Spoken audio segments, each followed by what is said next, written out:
vamos a dar inicio a nuestro coloquio y le pedimos al Señor de la Humildad y Nuestra Madre de la Soledad que nos ayude, que nos ilumine y sobre todo pues que podamos pasar un rato de convivencia, de charla y que ese rato sea ameno y que nos sirva también para nuestro provecho espiritual.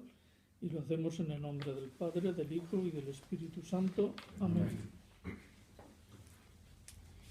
Bueno, pues el otro día, como bien sabéis, porque estábamos casi todos los que estamos aquí, surgió el tema de la charla de hoy, en el sentido de que muchas veces, como cristianos, como miembros de una hermandad, nos quedan muchas dudas en el tintero, nos quedan muchas cuestiones que por el discurrir de nuestro día a día, pues, oye, pues nunca se nos ocurre planteárnoslas. Más, mientras escuchamos lo que dice Pachi, vamos a intentar buscar esa pregunta que tanto nos atrapa en algunos momentos y que de alguna manera nos sentimos con miedo, con la falta de valentía de decir, oye, pues voy a preguntarle, que seguro que alguna conclusión interesante podemos sacar, ¿vale? Venga, ¿alguien se anima? Yo, por ejemplo, venga, José María. Justo el otro día me lo preguntaba, de cierto modo. Es por lo que es la devoción a las imágenes, ¿no? El sentido que tiene, porque claro, yo lo veo también como una de las grandezas de la Semana Santa, es que cuando tú ves a la Soledad, por ejemplo, pues estás viendo a la Virgen, porque para ti es la Virgen. Y si eso de verdad tiene algún sentido, de por qué ve una otra Virgen, que al final todas son lo mismo, son representaciones de María, y no siento lo mismo, ¿no? Entonces, creo que a lo mejor nosotros lo que tenemos es que un poco aprender a ver eso, que en el fondo son lo mismo, ¿no? Es la idea esa, de que todas, nosotros cuando la veamos, y que si le tenemos más cariño, pensar que es normal, porque al final tenemos una vida unida a esa imagen, y ya no solo el cariño a la Virgen se une con muchos más cariños, digamos, con una cosa como se le tiene cariño familiar, porque lo vemos como algo familiar, ¿no? Claro, muchas veces yo creo que, y es una de las cosas importantes que yo creo que no aprendemos a distinguir en lo que es la Semana Santa en general, es el hecho de que, de alguna manera, que es lo que creo que quieres decir, nos apropiamos de nuestras imágenes, de las imágenes a las que le sentimos devoción, nos apropiamos de ellas, y eso muchas veces nos sirve para distanciarnos de otros. No, la mía es la mejor, la mía es la que mejor representa esta a nivel de Mariano o de Cristo. Muchas veces nos apropiamos de esa imagen, ¿no? No, la mía representa mejor el momento de la flagelación, ¿no? El descendimiento, ¿no? La mía es la más guapa. Yo creo que eso muchas veces nos sirve para distanciarnos, en vez de intentar, como creo que bien dice también José María, el hecho de decir, si en el fondo todos representan algún pasaje evangélico o algún misterio doloroso. Entonces, esa serie de sensaciones de apropiación, que al final es una forma de egoísmo, son las que tenemos que intentar liberarnos. Yo creo que el hecho de que nos planteemos esas preguntas nos debería a cada uno servir para ver si verdaderamente tenemos esa sensación, ¿no? Yo no sé, Pachi, ¿cómo ve usted el tema ese de la devoción de alguna manera apropiada? Pues yo eso a veces lo veo un poco preocupante, sobre todo en los jóvenes. Y yo he participado en muchas discusiones en Santo Domingo referente a la Virgen del Rosario, la de toda la vida, y a la Virgen del Rosario en sus misterios dolorosos. Y por parte de un grupo y de otro, no, es que la nuestra es la verdadera, la nuestra es la auténtica. Pero no solamente se conforman con que la nuestra es la auténtica, la otra para muchos es una porquería. Y eso es lo serio, porque ahí ya se pasan. Yo no distingo entre una imagen y otra, porque para mí todas representan a la Virgen. Ya puede ser una imagen, una talla preciosa, o ya puede ser una estampa que cualquiera te da en la calle, toma de la Virgen. Pues es una representación de la Virgen. Es la Virgen, eso no es la Virgen es la que está en el cielo, pero nosotros por nuestra devoción la pintamos, la hacemos de 40.000 maneras, y esas maneras es lo que es lo bonito, ¿no? Porque es la catequesis. Antiguamente no había tantas personas como ahora que saben leer y escribir y coger un libro, informarse. Entonces la Iglesia utilizaba las imágenes para catequizar, y la Semana Santa es una catequesis por la calle. Ahí salen todos los Cristos de todas las maneras. ¿Por qué? Porque te están representando la manera de la pasión de nuestro Señor Jesucristo, desde el principio hasta el final. Y lo mismo pasa con las imágenes de la Virgen.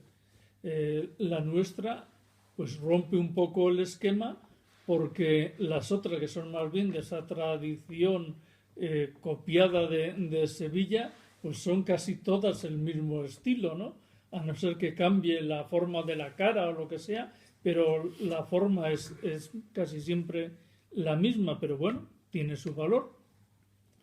Y eso, pues, es una catequesis, y la Virgen, pues la Virgen es la Virgen, la Madre de Dios, es nuestra Madre, la que está en el cielo, y está representada de esa manera. Pero para mí son iguales todas, tienen el mismo valor y el mismo mérito. Pero al final parece que la devoción se convierte más en un seguimiento tradicional, ¿no?, que en un sentimiento devocional, ¿no?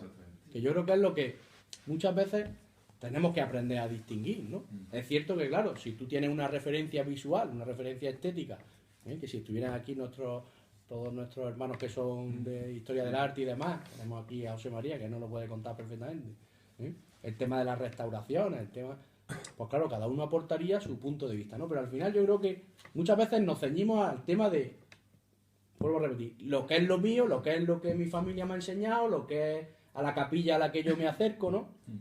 Que yo creo que eso también es bonito, pero si no se separa de un sentido lógico, claro, llevarlo con cordura. Claro. ¿no? Pero, claro, ahora pues, toda la vinculación que tenemos con la soledad, pero sobre todo lo que sí he ido aprendiendo en esos 30 años es, claro, lo que yo soy capaz de sentir por la soledad, lo que de alguna manera tenemos que aprender a sentir por cada una de las imágenes. ¿Cómo es posible que personas tan distintas, cada uno de su hermandad, sea capaz de generar ese vínculo devocional, ese vínculo de unirse a través de la oración, ¿no?, a Cristo, a la Virgen, ¿no? ¿Cómo es posible? Y cada uno lo interioriza a su manera, ¿no? Y yo dice, a mí esa imagen no me transmite nada, pero a lo mejor pues ve en el Rocío cientos de miles de personas que, claro, no, pero por eso me refiero, que dice, es increíble cómo esas personas le transmiten a cualquier nivel. He puesto la extrapolación a las decenas, centenas de miles de personas, ¿no? ¿Cómo es posible que le transmita tanto como para ese nivel de fervor, ¿no? Como ese nivel de unirse allí en masa, y para ellos es lo más grande, pero yo creo que ya no solo su nivel de oración, sino su vivencia, ¿no? Entonces aprender también a apreciar esa vivencia que es lo que nos tiene que servir para decir, lo mío no es lo único que genera esa devoción, sino que otros lo pueden sentir también de otra forma en otras imágenes, ¿no? Y al final lo que nos mueve un poco es ese vínculo de oración, ¿no?, que es un poco lo que se intenta también con la evangelización, con la catequesis en la calle, es que de alguna manera nos vinculemos a hacer también oración a esas imágenes, ¿no? Y de todas formas, en las hermandades lo que conviene es hacer mucha catequesis y poner cada cosa en su sitio, ¿no? Y yo al menos no tengo el problema, porque desde niño me educaron que cuando entraba en una iglesia lo primero era el Santísimo Sacramento, y después de saludar al Santísimo, entonces ya pasabas al Cristo, a la Virgen y demás. Pero en esta región se da mucho el fervor, quizás hasta exagerado, a las imágenes, ¿no? Y eso lo ves en la Semana Santa, cuando hay cualquier novedad en un paso de Semana Santa, un soldado romano que puedan poner, que no está anteriormente, eso ya es el todo, ¿no? Y entra la gente a la iglesia y no les importa que esté celebrando la misa, no importa, ellos van a ver lo que quieren ver. Y lo más importante es el Santísimo, y es lo que está en una apariencia tan sencilla, tan humilde, tan pobre, tan qué sé yo, frágil, ¿no? Como es el pan, que quizás no sabemos apreciarlo. Y hay una raya en lo que es o debe ser la devoción, y si tú cruzas esa raya, te pasas a lo que es la idolatría. Y hay muchas personas que pasan tranquilamente esa raya porque no saben distinguir o porque ponen toda la fe en esa imagen como si esa imagen fuese lo que te va a dar la salvación o te va a sanar de tus problemas o de enfermedades o te va a hacer cualquier cosa. Y no, hay siempre una raya.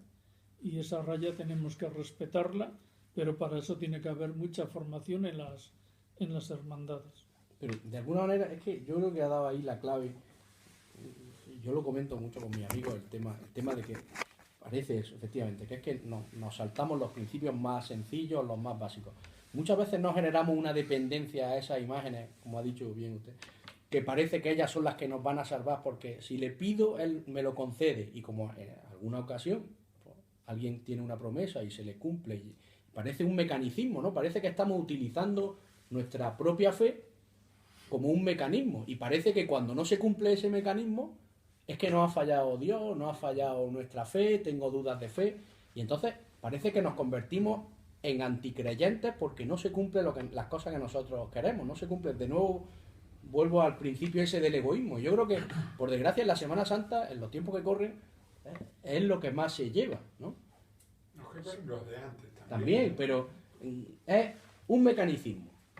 Yo le rezo a mi Virgen, le rezo a mi Cristo, porque se me cumple o se me ha cumplido. Y como no se me cumpla o no se me vaya a cumplir, dejo de rezarle a mi Cristo o a mi Virgen, o incluso fuera de la Semana Santa, ¿no?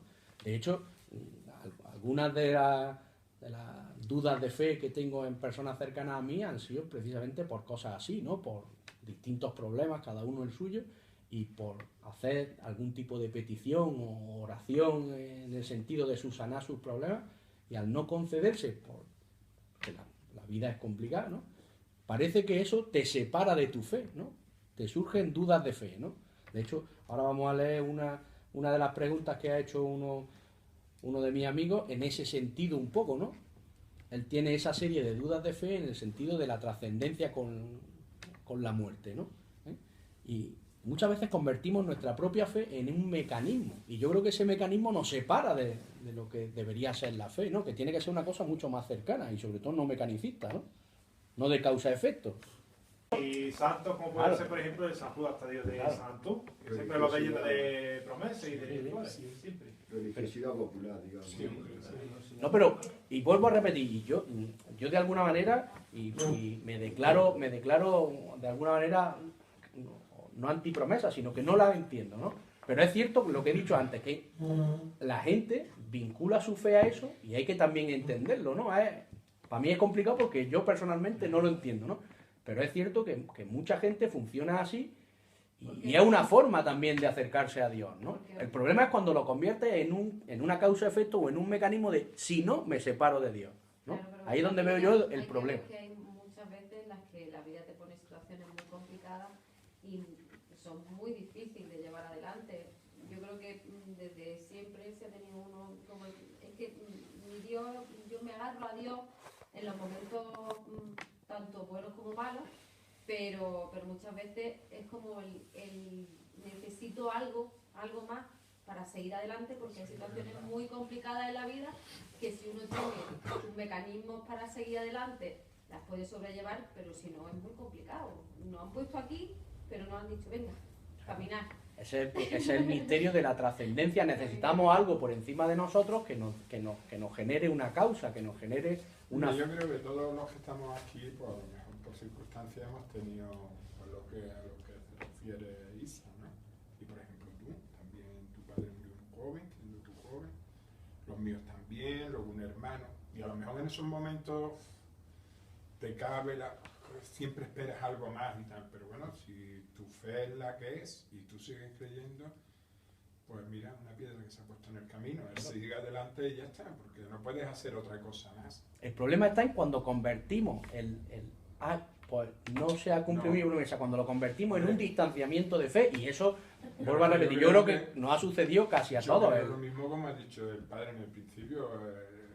Todos los que estamos aquí tenemos educados en una formación, pues no distinta, ¿no? Pero si tú en ti vas, que tú la lleves a cabo y que, como él ha dicho, lo de ir al sagrario y tal, y en vez de las imágenes, o como ha dicho él, lo de Judas Tadeo, que va allí miles de gente y está la Eucaristía, está esto y está lo otro, y a la gente le da lo mismo, ¿eh? La gente sigue allí con Judas Tadeo y el del zapatito, ¿no? O sea, pero si tú dices, pues no, yo, son palos que me ha dado la vida, pues ya está, voy a intentar superarlo, que a lo mejor te haces tu composición, esperas otras cosas, porque es muy duro. Yo creo que a todos nos ha dado la vida a palos, es muy duro. Yo no a mí me ha dado, y no me ha dado uno, me ha sido reiterativo. Pero bueno, padres y hermanos, pero y a los demás, a otros padres, a otros esto. Pero vamos, eso no, por eso no voy a perder mi fe.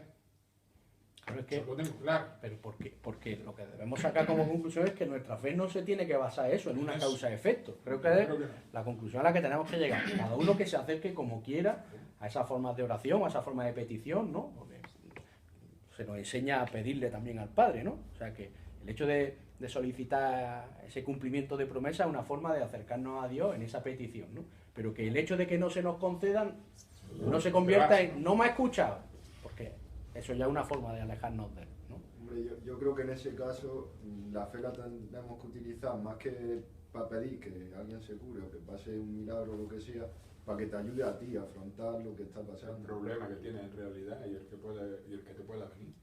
Eso está claro. Pero eso Hay que tenerlo y eso es lo que te tiene que dar, la oración y el... Claro, eso cuando eso hemos tiene hablado que de llevar ahora... mucha reflexión para que en el momento en el que uno sepa lo que ocurre o lo que vaya a pasar, porque diga, Señor, gracias por... No, gracias, no. No, gracias por darme fuerza para seguir adelante, porque es que hay momentos en los que uno necesita tener muchísima fuerza para tirar de ti mismo y de los demás, porque si no, es dificilísimo. Pero es que precisamente, que a mí ya sabéis que siempre me gusta ir buscando el mensaje entre líneas un poco de las cosas que comentamos.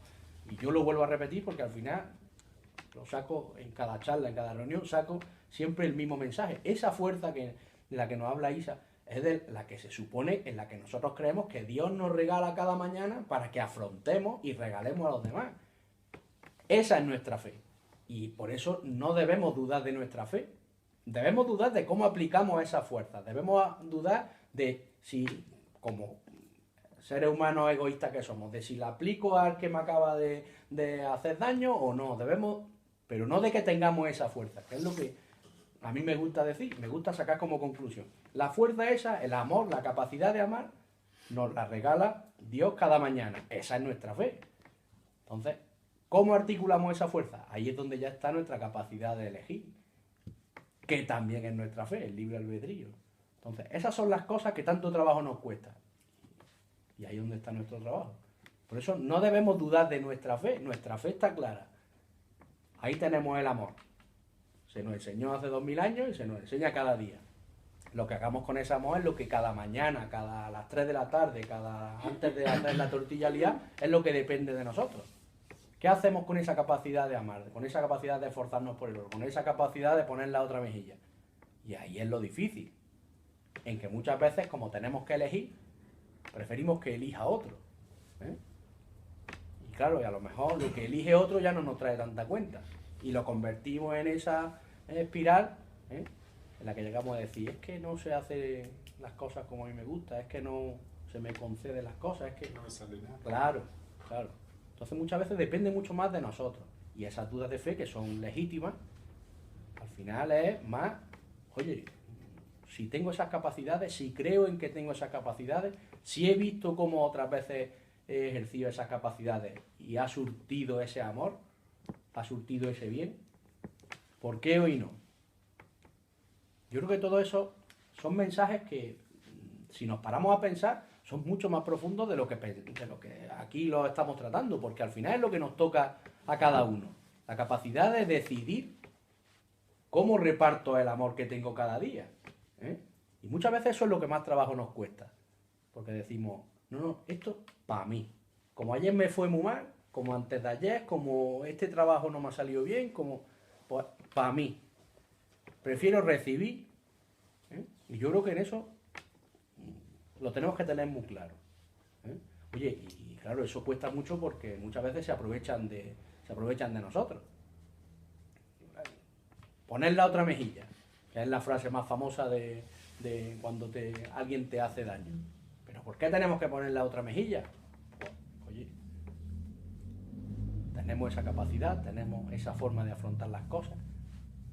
Yo sé que en muchos casos, ¿no? Ya hablamos en la última charla de formación, que poner la otra mejilla muchas veces se utiliza para aprovecharse de los cristianos, ¿no? Que muchas veces tenemos que ser firmes en nuestras convicciones y en nuestra forma de explicarlo, ¿no? Pues sí, también puede ser un poco abusivo, ¿no?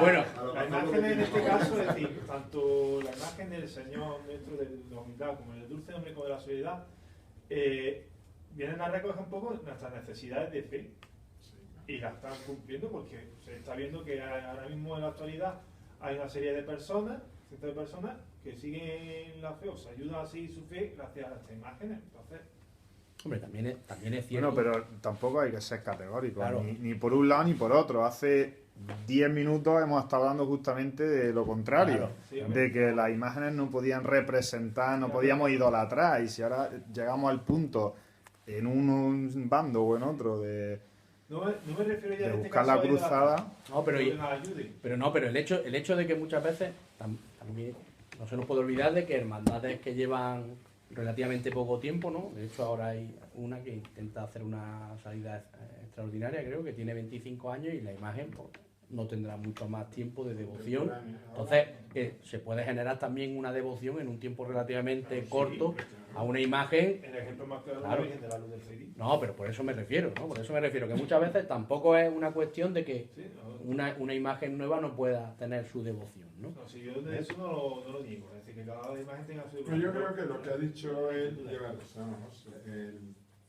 También la pregunta, a lo mejor la muchacha seguramente la persona no conoce la historia ni sabe nada, sino se mueven las modas actuales, Sí, que por desgracia es lo que mueve. que es lo que mueve a muchísima gente, a muchísimos cofrades, que si un misterio debe de ir acompañado de un palio y de la misma, pero no por el motivo que en realidad la inquietud es de los años atrás que llevan el país. Sí, pero eso también nos tiene que sacar una reflexión, ¿eh? Es que muchas veces las hermandades, por desgracia, y digo por desgracia, se mueven o nos movemos por las tendencias o por las modas, ¿no? El tema de los costaleros que ha sacado antes Chencho y demás, claro. Y muchas veces se tiene que mantener quizá un poco, claro, se tiene que mantener un poco la propia idiosincrasia, ¿no? Un criterio que puede variar, ¿no? Pero no estar tan a la tendencia, ¿no? Bueno, claro, lo hay, claro. ahí está la pregunta. Claro, efectivamente, ¿no? Entonces, un poco veo que esta pregunta también ha tenido su juguillo. De todas formas, las modas también se pasan. Y esto es una moda. Yo no sé si conocéis la Semana Santa de Jerez, pero para mí la Semana Santa de Jerez me encantaba por la calidad de las imágenes que tenía. ¿De dónde procedían casi todas las imágenes de Jerez? De las modas de Sevilla. En Sevilla llegó un momento en que se hizo una moda y se deshicieron de todos los titulares. ¿Quién compró por 4 perras? Los titulares, bueno. Lo compró Jerez. Y ahora, yo recuerdo cuando yo estaba en Jerez hace 12 años, Sevilla ofrecía millones Por alguna imagen. por imágenes que ellos habían vendido por 4 perras. Porque pasó la moda y ahora añoraban lo que antes tenían y ya no tenían. Y eso puede pasar también a muchos de los que ahora piensan, cambiamos la imagen, la ponemos de vestir. Si se rige por moda. Si Ese hace 20 años, es el ejemplo ese es que el ha pasado ejemplo. ya y que hay gente con Claro, incertidumbre hace 20 años le voy a decir y yo volverá a... o más, quizá algo más. Los pasos de Cristo no iba nadie a verlos. Los pasos de Cristo salían, hacían su estación de penitencia y volvían y se encerraban solos. Aparte se encerraba solo la inmensa mayoría de las hermandades, diga cada uno lo que diga, pero era la realidad. Sin embargo, en la hermandad nuestra tenía un gran tirón, que ahí sí le doy la razón, José, tenía un gran tirón la soledad. Hoy en día están de moda los misterios y parece ser que toda la gente y todo el mundo es ver de salir, de entrar, de para arriba en la calle y tal, al Señor de la Unidad. Y bueno, a mí de verdad me gustaría que la misma gente que hay en la plaza, cuando nos estamos recogiendo, que me parece muy bien, y yo muy contento de que haya mucha gente, porque yo sí he llegado solo, con la imagen solo, y no ve ni gente a los lados, que eso es muy triste, el que la misma gente que hay del Cristo se aguantara y viera de llegar a su madre. Porque la gente luego se va, es lo que yo veo. Y da una vez a otra. Sí, bueno, pero ahí a lo mejor también parte de culpa nuestra y la moda, ¿no? Que a lo mejor no sabemos qué vamos a hacer para que esa gente que está en la plaza esperando la llegada del encierro del Cristo para recibirlo, no se vaya sin que entre la Virgen. A lo mejor ahí fallamos nosotros, en el tiempo, en el espacio, el que por qué tarda, porque en fin, a lo mejor fallamos como hermandad. Y probablemente ocurre lo que tú dices. A lo mejor dices, es que ahora ya he visto yo al Cristo, que es lo que me interesaba, y voy a ir a ver al Cristo X. O a la Virgen de al lado. O a la Virgen de más allá, o a la de más allá. También, sí, no te digo lo contrario, pero que es lo que él dice, que todo eso son modas. Porque yo he vivido de no el Cristo más solo que la una, y ahora sin embargo el Cristo se lo lleva todo. Se lo lleva todo. Y el Cristo era el mismo cuando iba solo, con el hijo y otro hermano en el paso chico, y en la carroza, con la rueda. El mismo. Pues todo al final Vuelve a su sitio. vuelve y revuelve. Pero planteo la siguiente cuestión que me inquieta. ¿Qué signos, sensaciones, experiencias pueden llevarnos más cerca de percibir la trascendencia o la gracia de Dios? Cada cual tendrá algo que aportar en virtud de su experiencia, lo cual puede ser enriquecedor para todos. A través de Alberto Domínguez sabré qué es lo que se ha dicho. Muchas gracias.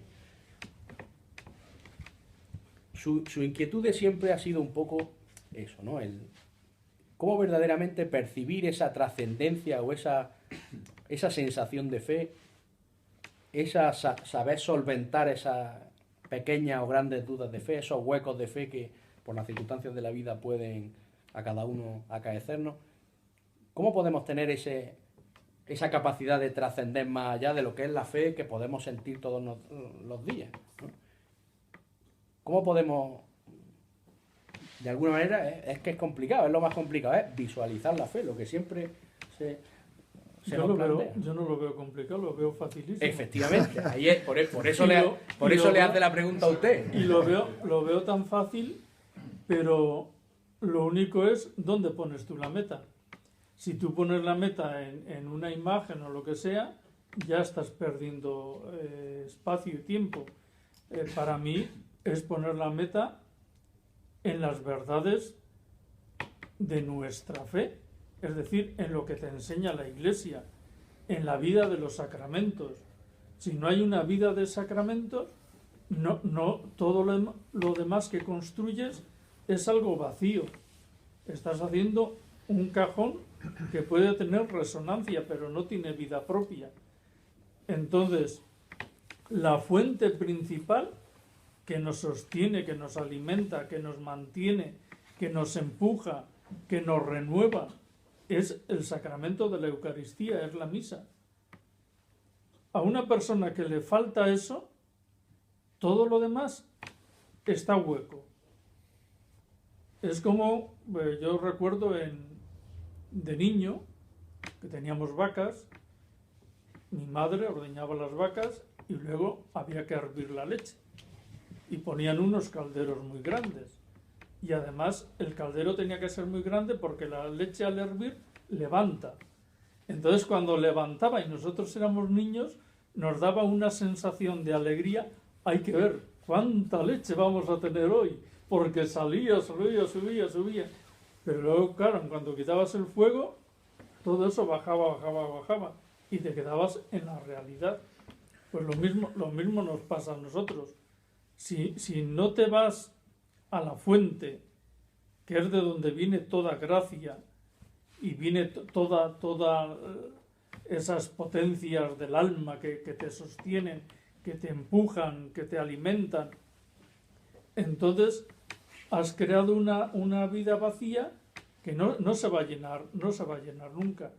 Por eso hay que acudir al Santísimo Sacramento, hay que acudir a la misa, hay que acudir al sacramento de la confesión, hay que acudir a los demás sacramentos para vivir la vida de la gracia y para vivir la vida de la fe, porque la fe es un don que te da Dios, pero bien es cierto que así como te lo da, tú lo puedes hacer desaparecer. Hay personas que dicen, yo he perdido la fe, y es verdad, pierden la fe totalmente, pero luego tú pregunta a ver, ¿por qué una persona pierde la fe? Por, como decíais antes, porque vino una tragedia familiar y no se lo esperaba, y entonces no, por eso no se pierde la fe. La fe se pierde poquito a poco, y se pierde si tú has dejado de alimentarla. Entonces, si la fe no la alimentas todos los días, poco a poco se va muriendo. Es como lo mismo que alimentamos el cuerpo, tenemos que alimentar el alma, la fe, lo interior, lo espiritual, para que no desfallezca y no se muera. Que sea un poco constante, ¿no? No vale que Dios llegara a mí, ¿no? Tú tienes que acercarte a Dios, tú tienes que como he dicho, los sacramentos y todo esto. Entonces, referente un poco a lo que ha dicho Chencho de las personas, los cofrades, que por ejemplo hay cofrades que en vez de tenerle devoción a Cristo tienen devoción a un costal, ¿no? Y como eso, un costal o lo que sea. Entonces, yo creo que esa gente, hay mucha gente que no está en las hermandades, pero no sabe lo que es una hermandad ni sabe lo que es vivir en hermandad. Simplemente. Muchas veces me preguntan mis amigos que por qué pertenezco a la hermandad, mis amigos, mi familia, ¿no? Y creo que ya lo he comentado también en alguna ocasión, ¿no? Con todos estos tiempos convulsos que hemos vivido en los últimos 3 o 4 años, ¿no? ¿Por qué viene a la hermandad? Y yo muchas veces le respondo una cosa parecida a lo que tú dices, hermano, porque me sirve no de excusa, sino de motivo para acercarme a mi hermano y para acercarme a mis imágenes, a hacer oración. Y eso se ve que a la gente le cuesta trabajo entenderlo, ¿no? Porque muchas veces, incluso los que hacen oración, pues dicen, yo tengo ahí mi foto de mi Cristo en mi casa o mi rato de oscuridad en el salón o en el dormitorio y hago ahí mi oración. Y yo creo que, como tú bien dices, una hermandad lo que te propicia es esos momentos y muchos más, que es de lo que se trata, de acercarte a tu hermano a través de esa oración del día a día, de ese esfuerzo del día a día, de esa oración que tenemos la suerte de hacer el día de la salida. Entonces, la hermandad tiene que ser ese todo que fomenta esa serie de acciones y luego cada uno las vive a su manera, ¿no? Pero por eso yo lo que le respondo a mi gente es que en la hermandad, como en otros muchos sitios, pero nosotros tenemos la suerte de pertenecer a una hermandad que nos propicia, que nos fomenta, que nos alienta a vivir nuestra fe al día a día, ¿eh? Por desgracia, yo creo que todos lo sabemos, nuestra cofradía en concreto, nuestra hermandad en concreto es del Martes Santo y del Viernes Santo, ¿no?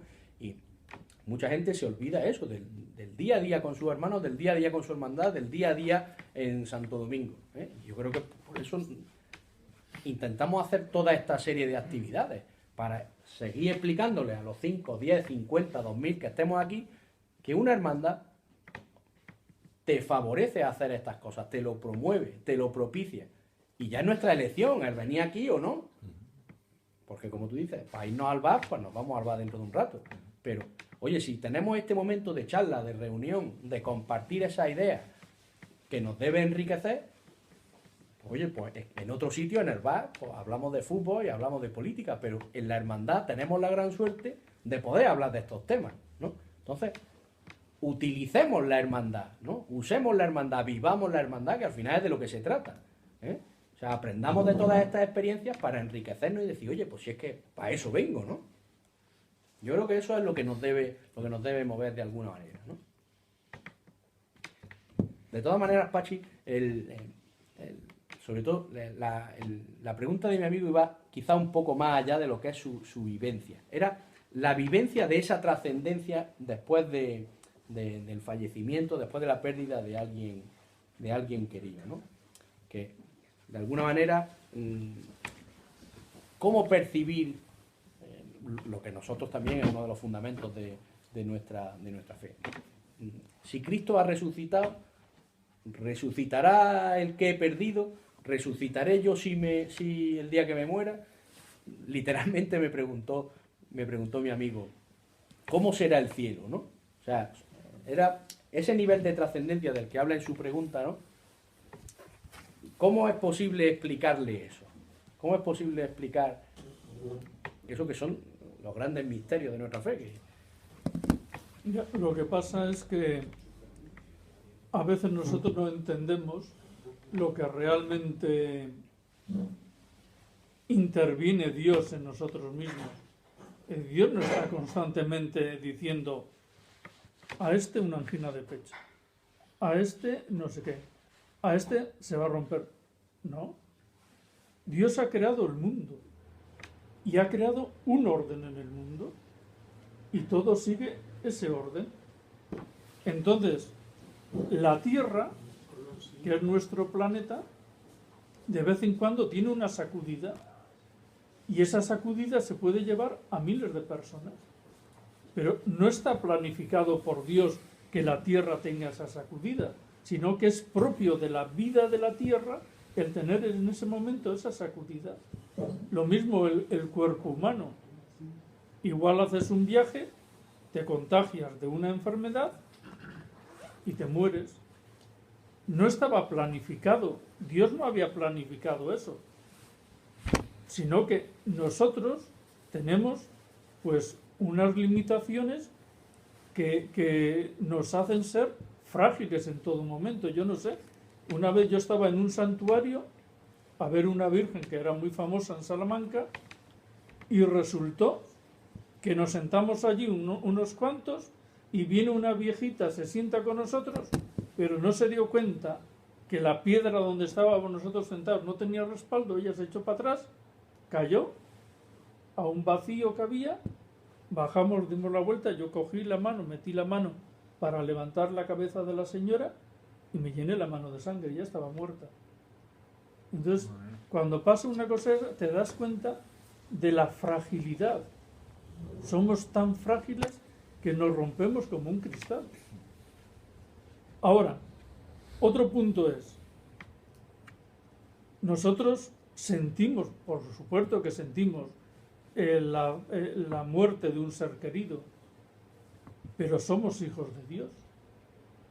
Por lo tanto, lo mismo que nosotros anhelamos tener a todos nuestra familia con nosotros, Dios también anhela tener a toda su familia con Él. Y ese es otro punto que nosotros nunca tenemos que olvidar. El cuerpo nuestro terminará deshaciéndose, pero nuestra alma está destinada a la inmortalidad. Y Dios lo que quiere es tenernos con Él. Luego el momento. En los evangelios apócrifos hay una historia muy bonita. Va el Señor con sus apóstoles y resulta que hay que cruzar un río. Y dice, no podemos cruzar. Es demasiado abundante y la corriente es muy... Entonces llama a un señor que tenía una lancha. Vengan, y yo les llevo. Pues bueno, les llevó, les cruzó el río y nada más terminar eso, el señor de la lancha le dio algo y se quedó allí muerto. Y entonces los apóstoles le reclaman al Señor. Pero hombre, ¿cómo permites eso? Nos ha ayudado, ha sido bueno con nosotros. Y el Señor le contesta, es que precisamente es el único gesto bueno que ha tenido en toda su vida. Y muriendo en este momento se encuentra la salvación. Nosotros vemos lo que vemos con nuestros ojos, pero Dios desde arriba ve el inicio de nuestro peregrinar y el final de nuestro peregrinar.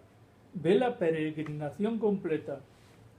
Y Él sabe en qué momento nos llama.